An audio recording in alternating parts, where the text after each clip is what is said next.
Hello, today I will show you top 14 things to do in Catanzaro, Italy. So let's start with the number 1, Ponte Bisantis.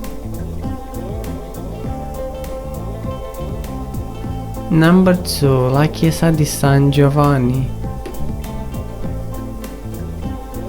Number 3, Villa Trieste. Number 4, Scolacium Archaeological Park. Number 5, Parco della Biodiversità Mediterranea. Number 6, Lambretta Museum. Number 7, Fictragrando Beach. Number 8, Catanzaro Lido. Number 9, enjoy a meal at the Corto Maltese restaurant.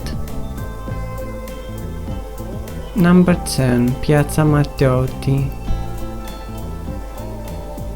Number 11, Orme nel Parco. Number 12, Basilica of the Immaculate. And the last one, number 13, Lago Arvo.